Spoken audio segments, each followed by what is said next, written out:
Yeah, we're just talking about old school jiu-jitsu, people that have been around in the game for a while. Yeah. You know, when you first came in here, you used to train with like Jorcinho, and it's been around for a while. And Yeah, it's funny. Like I started training in the '90s, and it was like people ask me, "When did you start?"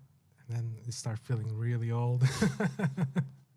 Yeah, but yeah, jujitsu has been such a cool journey for me, and like when I realized like my my maturity came a lot through jujitsu because it parallels a lot with my journey in establishing myself as an artist in the animation industry and my journey in jiu-jitsu because I was 20 years old when I got into the animation business, you know, and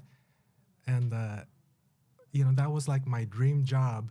But then it was also I was 20 years old. Like when someone's 20 years old, you're still a dumb kid, you know, and you're still so much insecurity, so much immaturity, and like I gotta say, like my first love is Jesus Christ, but I look at jujitsu as one of the most important blessings that He put in my life.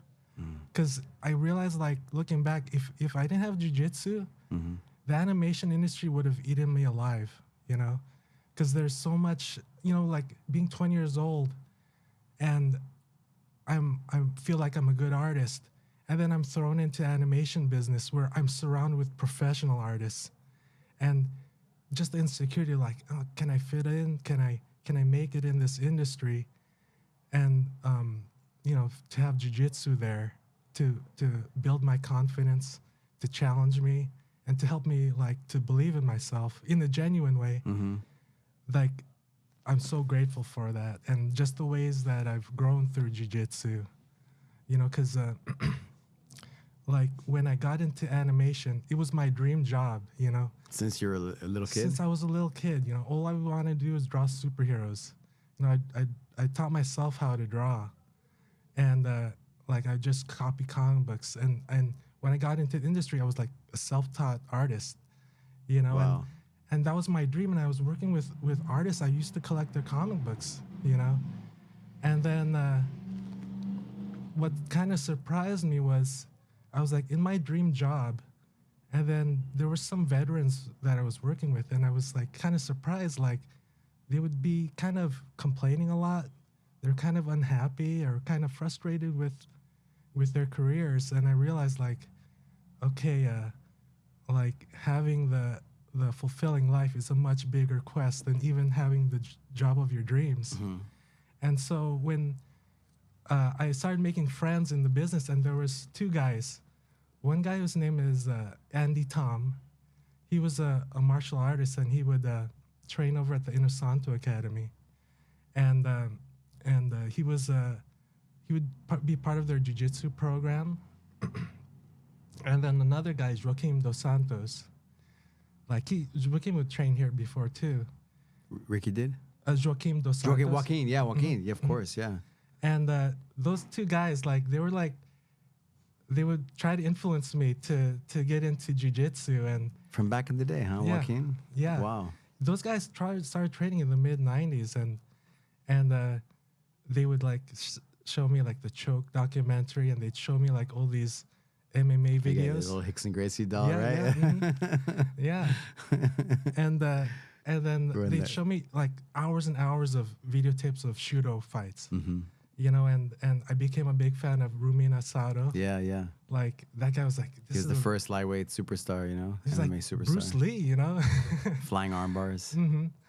And then Joaquim showed me like he had fought like a MMA fight with because he was like training with Larry Landless. Yeah, yeah, yeah. And then- The referee. Yeah, and I saw like he was like I saw like he beat up Joaquin fought MMA? Hmm. I did not know that. Yeah, and he beat one of Chuck Liddell's students, and it was like, oh, that's so cool. And then my friend Andy Tom, he told me like, hey, you want to watch my fight? We're having some Shudo fights at the Inosanto Academy.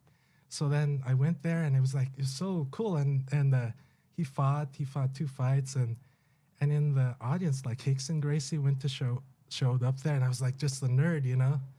Whoa, there's Rickson Gracie. This is back in the 90s. Yeah. Mid 90s. And then a younger Eric Paulson was there, you know. Yeah. But because he was part of the Sauna Academy, and I was like kind of jealous. I was like, these guys are doing cool stuff. I want to do cool stuff too. And so I started like looking online, looking through those grappling magazines. That's how you got all your information back in those days, right? Yeah. And then I saw like magazines, print magazines, black belt magazines, which grappling was part of that, right? Part of the black belt magazines. And then I saw there's an ad.